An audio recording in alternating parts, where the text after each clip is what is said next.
Hi, everyone. Welcome to this week's Thrive in China Roundtable, where we will be looking at how to register your trademark in China.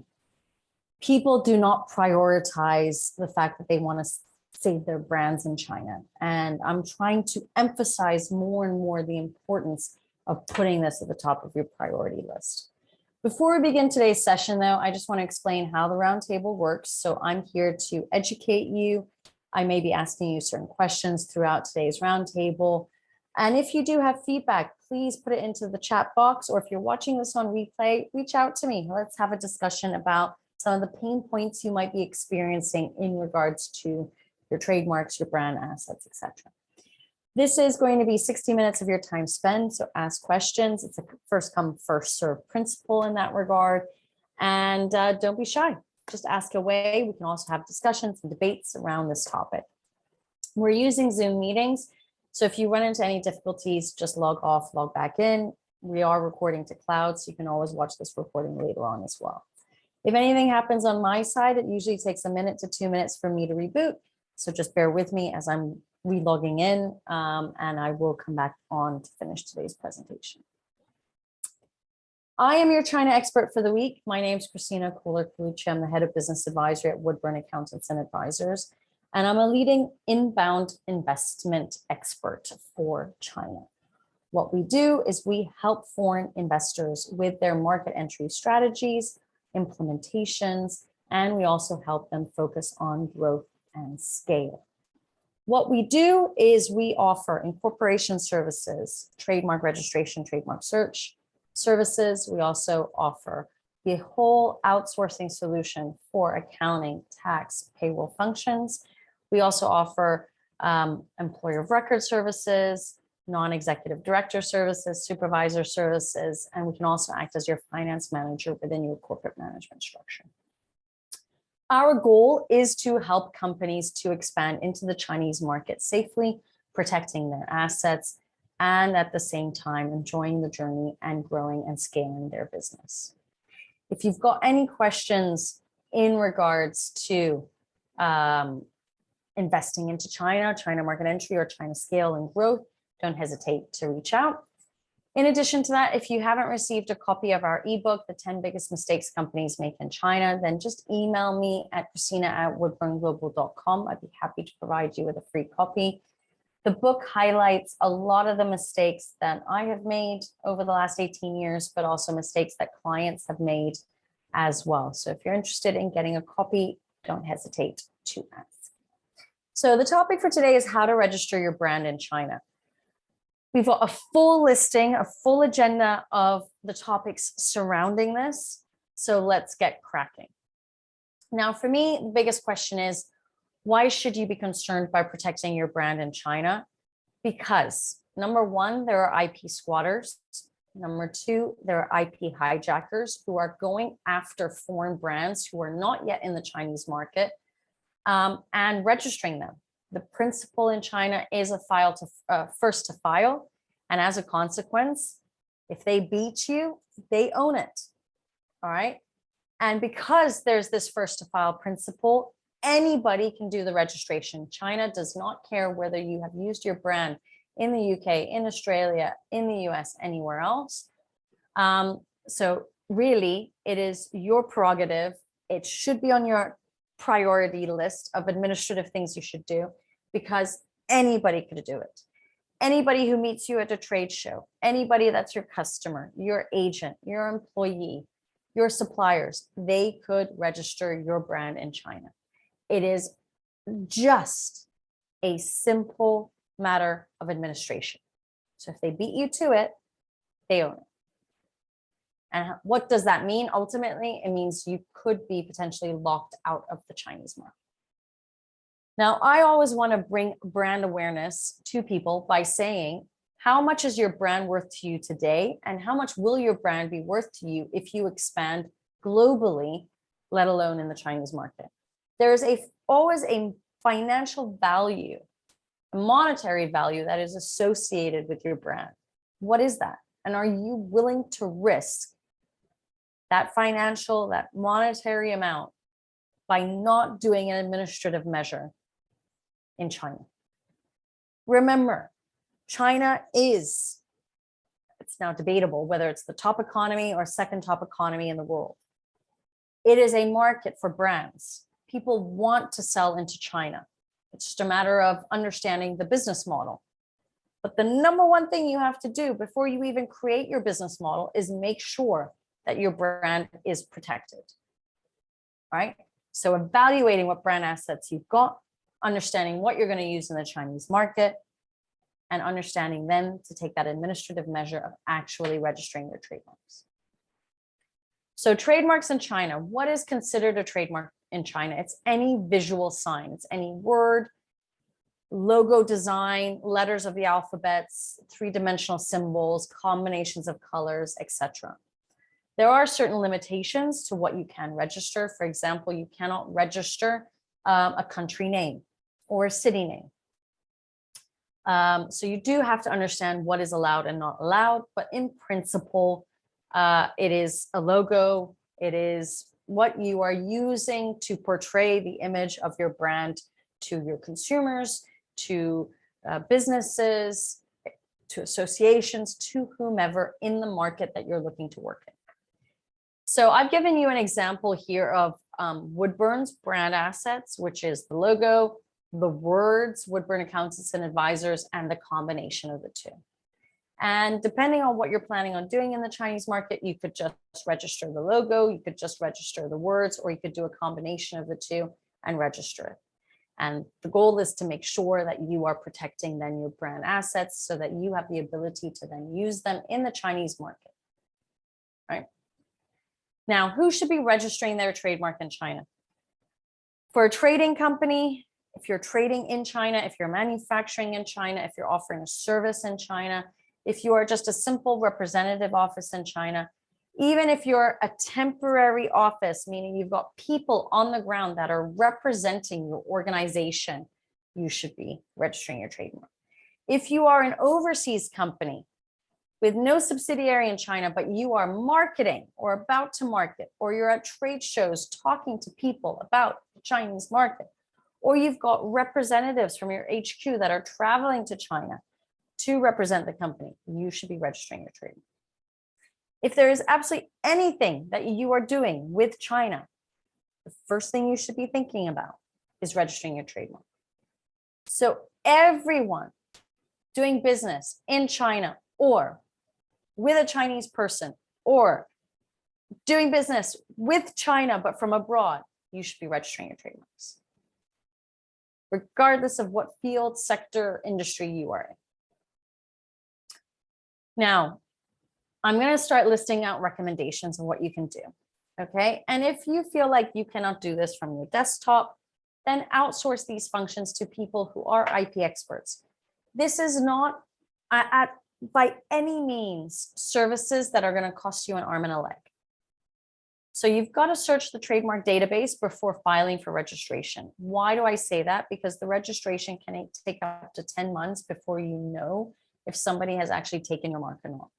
Doing a search ahead of time just gives you the understanding of what chances you have of success of doing the physical application and knowing that before you do the filing, okay? It's not a requirement to do the search. I just recommend it to do it to save time, to help you with your decision making, and to understand then what options you have should somebody have a similar brand or mark in the classes and subclasses that you want to register in.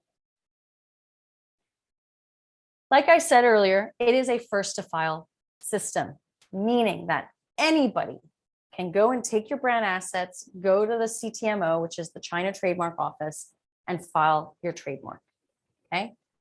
Irrespective of whether your brand is known in the UK. I mean, obviously, if you're a global brand and you have proof that you are a global brand, you might be able to actually take somebody who has squatted or hijacked your mark. But ultimately, if you're just in the UK, they couldn't care less whether you've registered or not in China. So whoever lays the claim first has the ownership. And that basically means if you don't do it quick enough, then ultimately you can be locked out of the market. And then you have to decide what you're going to do. So prior to actually getting, let's not get ahead of ourselves, right? Prior to actually doing all of this, you have to consider what you need to do to register your trademark. So these are the slides right now about how to register your trademark. First, you need to choose what you want to register. What are your brand assets? And avoid using country names, city names, Chinese presidents' names, etc. Okay. Then number 2 is searching in which classes and subclasses of goods and services you wish to register in. There are 45 classes, and under each class, there are hundreds of subclasses.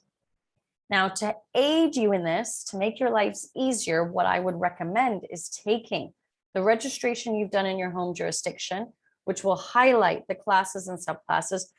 It's not unified globally, but there are so many similarities that you can take that as your template to then replicate that for China.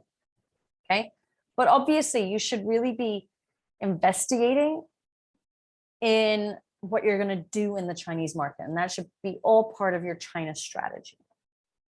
Okay, then you are going to search that your trademark is available in the classes and subclasses, and if they're not, what options do you have remaining? Then you're going to choose which entity will own the trademark. Will it be a holding company? Will it be your HQ? Which entity will hold it? And then you move forward with the registration of your trademark. Now, in China, you do need to have an agent who has the license to be able to submit applications for the trademark office. So it's not that you can do it online. It's not that it has to be done physically in person. So unfortunately, it's not something you can do on your own, but it is highly recommended that you choose somebody who has that expertise level to be able to do it for you. So I just want to reiterate, how do you register your trademark in China? The first is understanding what you want to register, what brand assets you want to register. 2 is searching what classes and subclasses you want to register your trademarks in. Again, a tip, use the trademark registrations you've done in your home jurisdiction or in many jurisdictions and use that as a template for China. Search that your trademark is available in those classes and subclasses for China. Choose an entity that will own those brand assets. And then you'll have to sign a trademark search order form and a trademark registration order form to actually have somebody submit them for you on the ground. This is not a lot of work, guys. Okay, it's something that's actually very easy to do. But I am here to warn you about the enemies. So who are the enemies? And like I said at the beginning of the presentation, the enemies can be anybody. They can be your employees, they can be your clients, your suppliers, your logistics providers. They can be a guy off of the street that has read an article about your brand, realized you're not in China and say, that could be a cash cow for me, right? Generally in China, we fill these people into 2 categories, hijackers and squatters. In the case of both, right, there are different intentions. One, they could just be looking for money, meaning they beat you to it. And if you approach them one day saying, we want to buy our brand name from you, they're going to put a price on it. No evaluation is required, but they're just going to put a random price on it, and it's up to you whether you're going to buy it from them or not. Point number 2 is they're going to say, you know what, this is a successful brand overseas. I'm going to pin off from their success and start marketing or selling similar products or services, but using their brand because they haven't registered in China. And this can actually be detrimental to your image, right? It basically means that they could be selling inferior goods, provide inferior services. They can tarnish the image that you're trying to actually create for the Chinese market. All right. Then you've got the squatters who are actually really perceiving the value of your brand assets and are doing the registration ahead of time, and then will probably ask for licensing fees. So it's not even that they want to sell the brand assets to you for a price. They're going to say, you can actually license this brand off of me because I own it. And on everything that you sell, I want a commission. So, you know, all of this happens in China. And the biggest question I will make again to you is, This is just a simple administrative process, right? It does not take a lot of brain power to get this done, especially if you've done the registration prior in other jurisdictions. But there is so much risk here from people just taking it that, you need to get ahead of the game. Now, again, it's all common sense. If somebody owns your IP, your brand assets in China, what does it mean for you? Ultimately, and I've laid it out in black and white, it's illegal for you to sell any goods or services bearing those brand assets in China. It's illegal for you to manufacture or source goods with those brand assets on it. It's illegal for you to provide services locally in China if your contract and the branding that you're using for those services is that, and somebody's has taken it. It's illegal for you to be marketing yourself in China. So no point to sign media agency agreements or PR agency agreements if you don't actually own your trademark registrations. And if you're working with a good media agency, they will actually ask as part of their due diligence to see your trademark certificate to verify that you actually own it, because they don't want to risk their reputation either. It is likely that any goods you do manufacture in China will be seized by Chinese customs as counterfeit goods, particularly if the owner finds out that this is what you're doing. Okay. And for the Chinese company that's registered your brand assets, they are free to manufacture goods, import, export, and obviously they can't export goods to jurisdictions where you would own it or to jurisdictions where other people might own it, right? There are limitations to that as well, but they can effectively take your business in China away from you. All right. So again, it's not a joke. And I haven't mentioned this yet, but I've had this happen to me where we did not register our brand assets. This was with the previous brand that we had. We did not register our brand assets. It was something that we were lazy in doing. We knew we had to do it. It was on a to-do list, but we never got around to doing it. Finally, we did. And here's the joke, and I'm not even kidding on this. We found out 9 months later that I'm mistaken. We actually got a letter from the original brand owner of our brand saying, it was a cease and desist letter saying, please stop using it. And when we did an investigation, we found out that he had actually registered our brand assets 2 weeks prior to us. 2 weeks. So I'm just saying, this is vital, guys. This is so vital. And for those of you that are looking to sell into China and you're looking to set up cross-border e-commerce models, it is really important that the e-commerce platforms won't even work with you because it is part of their due diligence to ask for the trademark certificates.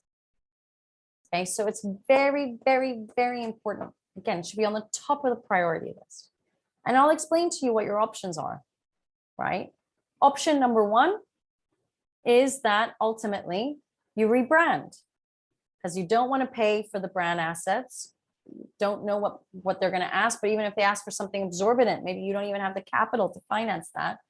So in many instances, you have to rebrand, which is something that I went through. It was a very painful process, very painful.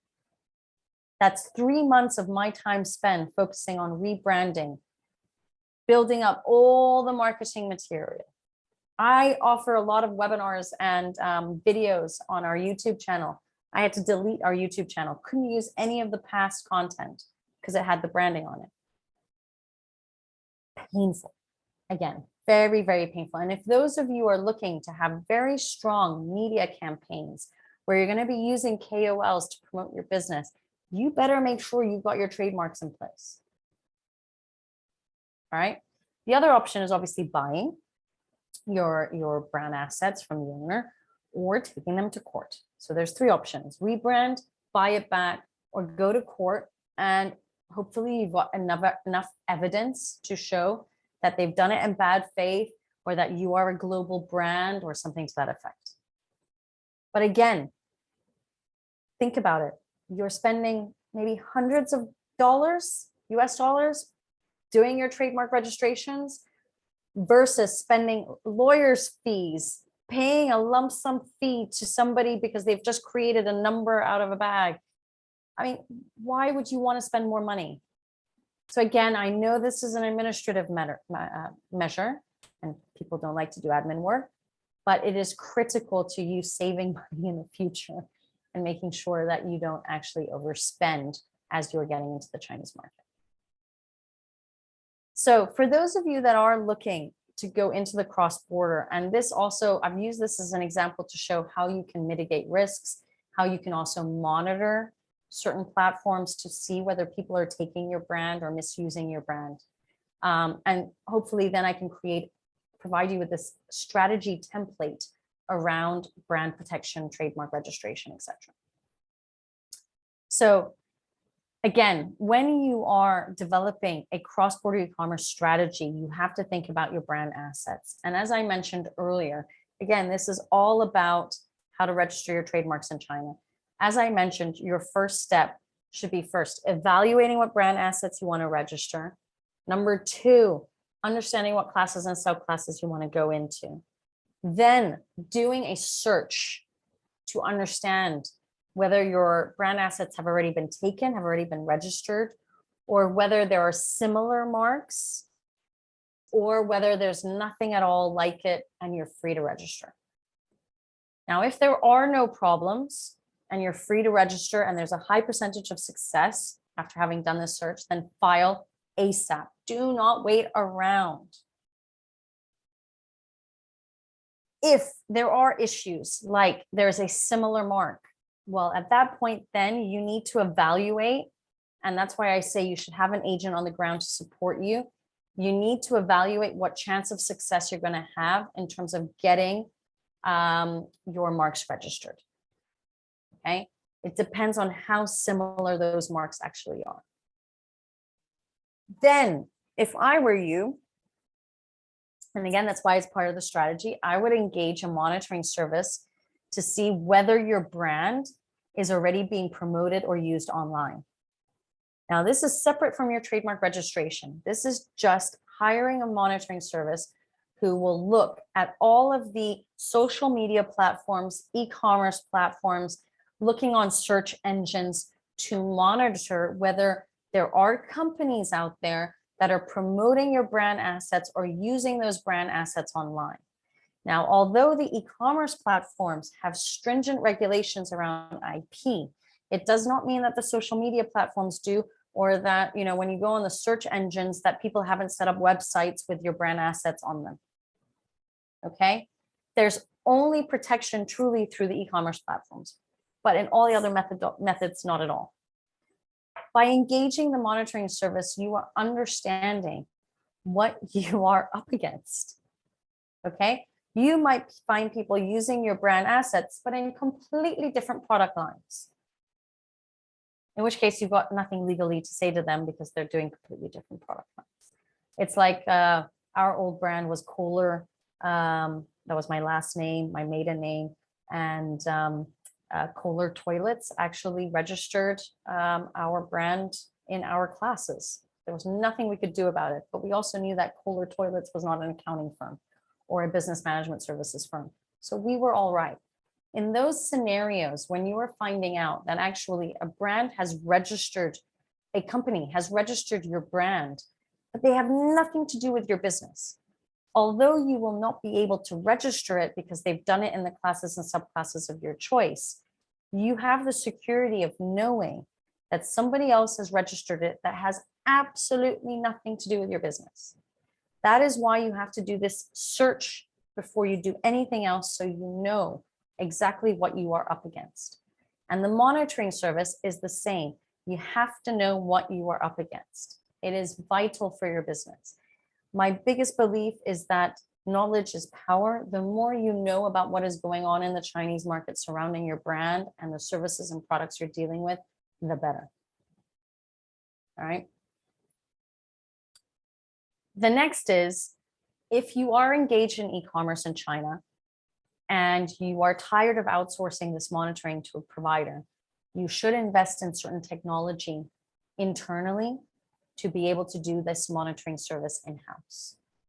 And that also might lead to then data analytics, how you're obtaining your data, how you're doing your data mining, etc. That can all be in under one IT unit to do that. Obviously, that's only going to happen as you scale in China and as you grow in China. My first recommendation would be to outsource it to a monitoring agency who gives you that understanding of where they're looking and how they're looking. If you find that somebody is in the process of filing your trademark and it has not been registered, or somebody has filed it, then instead of using the trademark agent who does the application, you should really then work with an IP lawyer to understand what actions you can now take.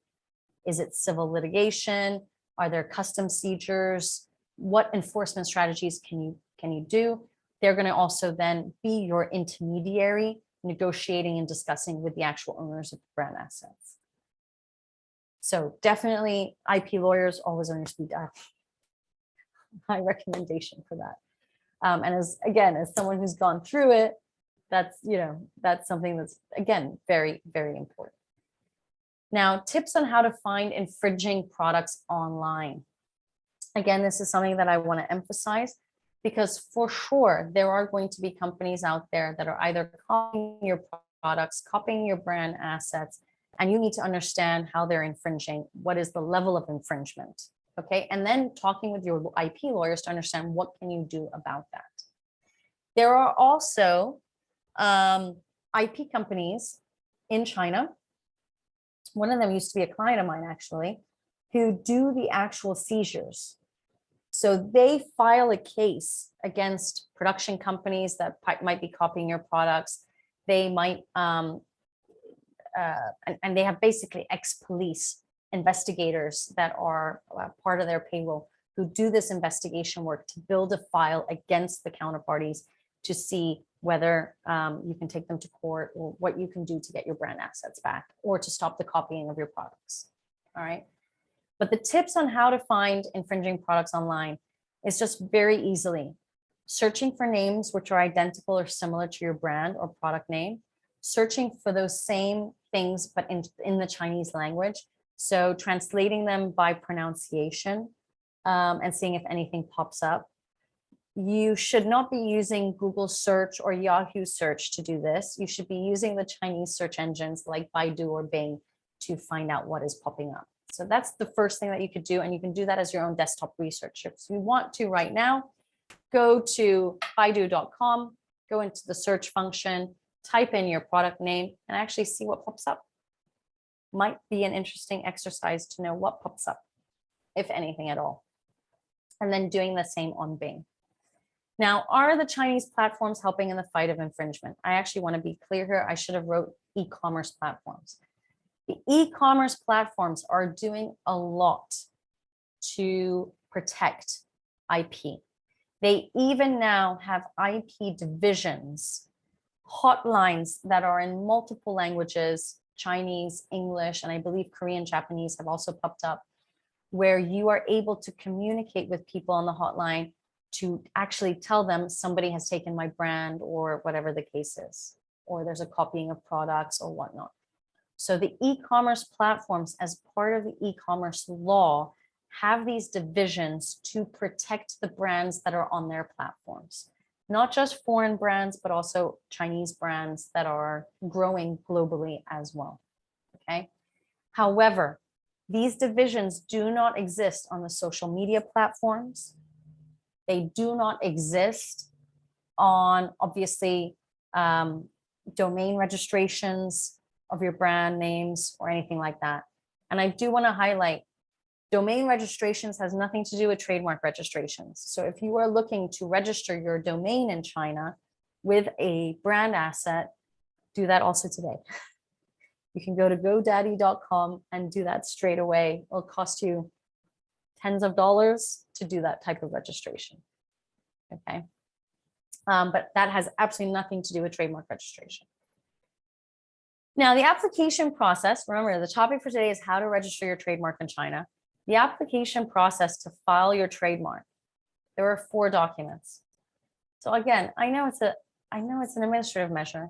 We're not even talking about hundreds of documents that have to be provided. There are 4. 1, a power of attorney to allow your local trademark agent to submit the files on your behalf. 1, an order form that your local agent is going to provide you, which basically lists out how you want to structure your trademark application. What are the brand assets, what classes, subclasses, and who's going to own it. You're going to have a soft copy of the JPEG images of your brand assets and a copy of the identity proof of the person or company who's going to own those trademarks. And that's it.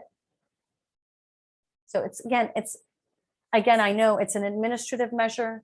I know it's a matter of contacting local IP agents to do the physical execution of the registration, but it is not something that is hard to do.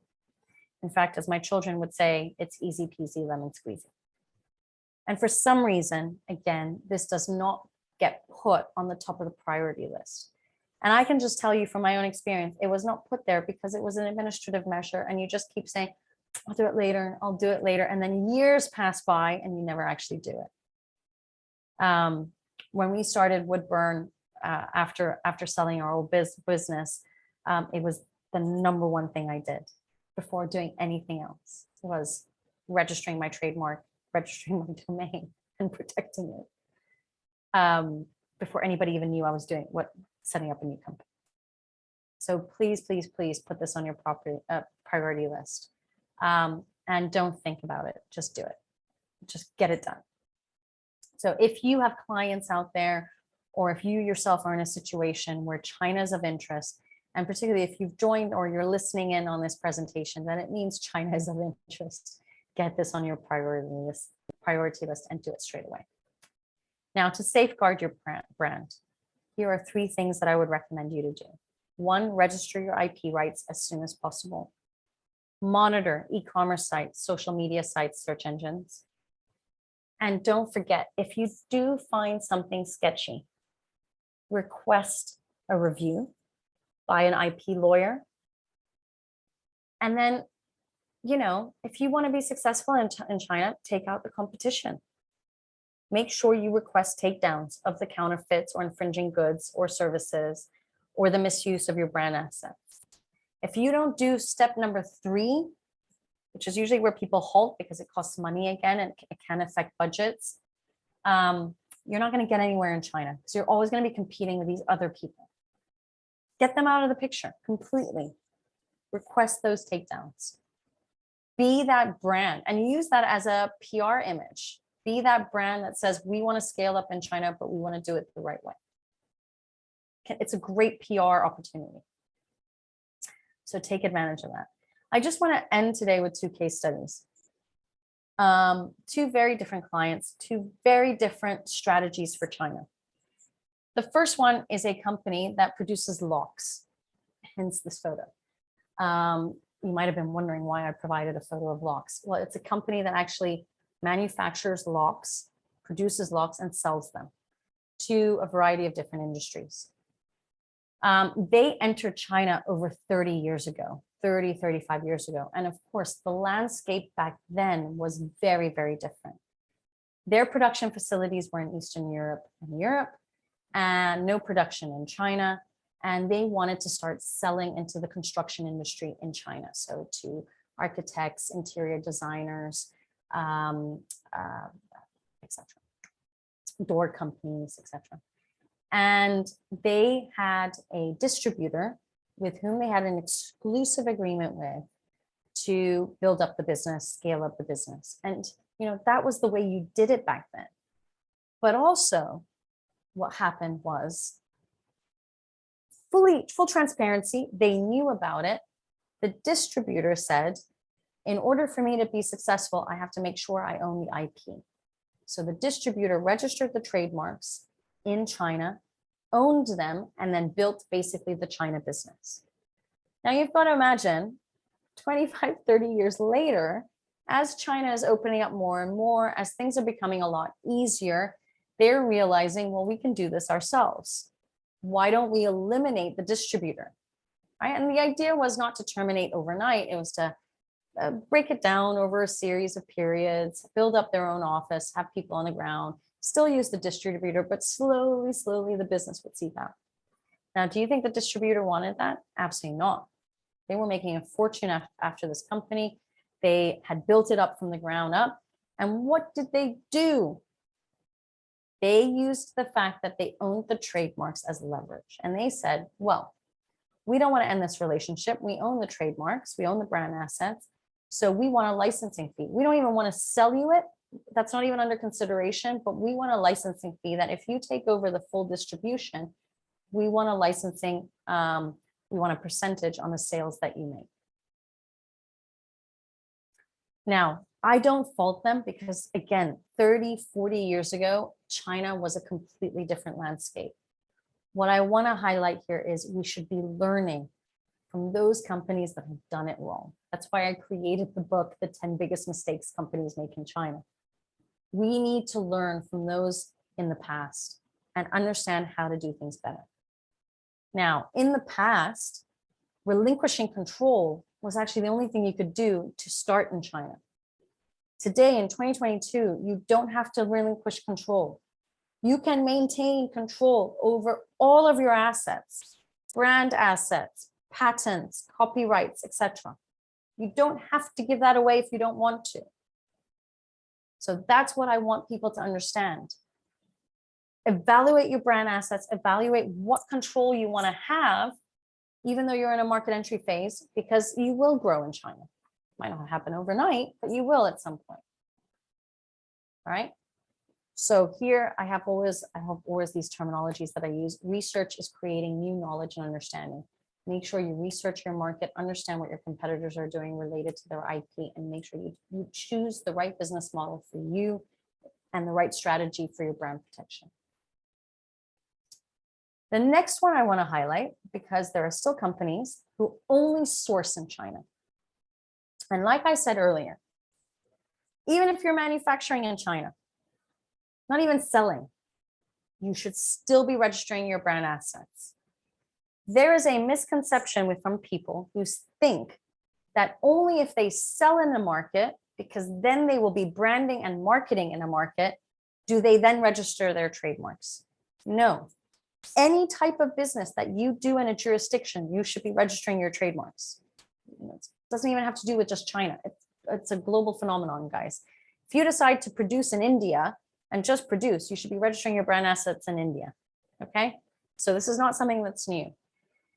But there's a misconception by those that are not trademark specialists where they say, I'm only going to register my trademark and my brand assets if I start selling in the market and start having marketing campaigns and branding campaigns, etc. This is the case of a European brand. They sell throughout Europe as well as the US, and they sell consumer houseware items. So raclette machines, hair dryers, I mean, all types of electrical goods. They have over 100 different suppliers in China producing all of these variety of consumer houseware goods. And they had a falling out with one supplier, so 1 out of 100. But this supplier lost face and decided and checked that actually this brand was never registered in China. So he did it. And we all know he did it in bad faith. But what actually happened? Well, he registered it, got it, and filed that registration with the Customs Bureau. So I didn't add this in the list of how to register your trademark in China because this is actually a second part to the filing. When you register your brand at the China Trademark Office, you should also be registering your brand thereafter with the customs authorities. Why? Because you can get or hit any counterfeit products or people that are misusing your brand assets when they're importing and exporting from China. And this was the case. They registered it with the customs authorities. And as suppliers were exporting the goods back to Europe, they all got halted at customs and all at different customs points, not just in one customs location. So not just in Shanghai, but Beijing, Shenzhen, at any of the ports. And as a consequence, the goods couldn't leave China. They had to go to court, obviously. They showed proof that it was in bad faith, but this whole process took about 4 months, where in that period, they couldn't export. They could only export if the product itself didn't have the brand name or if the packaging didn't have the brand name. So in many instances, they used plain cartons to actually ship out, and they did the repackaging then in Europe for that 4-month period. Can you imagine the cost that they incurred? Not just the lawyer's fees of taking the supplier to court, but also the whole then upending of the supply chain. So make sure that you know what you're doing. And when you're going into a new jurisdiction, again, put brand asset protection at the top of your priority list. It should be action number 1. All right. You don't want, again, you're spending a couple of $100 US dollars registering this stuff. You know, why should you have to pay lawyers' fees and upend your supply chain when you make these types of mistakes? These are big mistakes to make, guys. I've gone through it myself. It's a nightmare. So make sure you take action on this. The importance of protecting your brand is so that you can use it in the Chinese market. It will help you to clear customs and trade with your trademark on your cartons and labels. Remember, it's not just the China Trademark Office you've got to register in, but also the customs bureaus. It helps provide services in China with your trademark, signing service agreements, having marketing collateral that has your brand name on it. It means that you are the only ones using that brand under those classes and subclasses of products and services. And if eventually you scale up to a certain size and you decide to set up your own subsidiary in China, it is a perfect way for you to develop repatriation strategies where you've got licensing agreements in place. It's a way for you to also get money out from your subsidiaries out. All right. So there's so many advantages of getting this done. And it's so vital, especially if China is a market you really want to get into today, or if you want to get into it in 5 years, you should be doing this action today to protect yourself. All right, that's the end of the presentation. I'm going to leave it open now, excuse me, to questions. If you've got any questions, just insert them into the chat box. I always love to end our presentations with what your biggest takeaway from today was. So please, again, insert that into the chat box. Right now, there are no questions at all, but if there are any, type away, and I'll just finish off the presentation today, and then we'll get to the questions at the end. Just briefly, how you can work with us is that we offer brand advisory. We also we can act as a local trademark agent where we do trademark searches and registrations.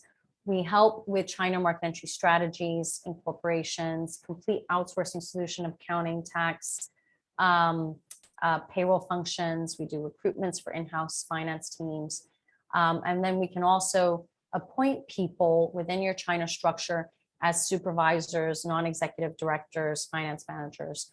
And we also offer a cross-border e-commerce mentorship program, which is 6 months, getting your whole cross-border e-commerce business model set up within that time frame. So if you're interested in any of these services, you can email me. And if you're interested in trademark registrations as well, then just email me at Kristina@woodburnglobal.com. There's still no questions that have popped in. Let me just check whether you're using the chat boxes or no other questions. Well, just to finish off, further on from our roundtables, we've got great events coming up. We're still confirming our speaker for next week, but thereafter, we've got a whole series of guest speakers that are coming on talking about branding, marketing in China. We're going to be looking then at the end of July at market research, creating your marketing business model, creating your e-commerce business model. And then finally, at the end of July, we're going to have one which is creating your trade business model that might be a combination of e-commerce as well as retail, as well as B2B. So stay tuned for that. If you've joined live today, it means you're already registered. But for those that are going to watch this on replay, if you haven't registered for our roundtables, register for them. And you can come live to any of these events or download the recordings later on. So I'm going to end the presentation there. I want to thank everybody for joining, and I hope to see you again very soon. Take care and goodbye.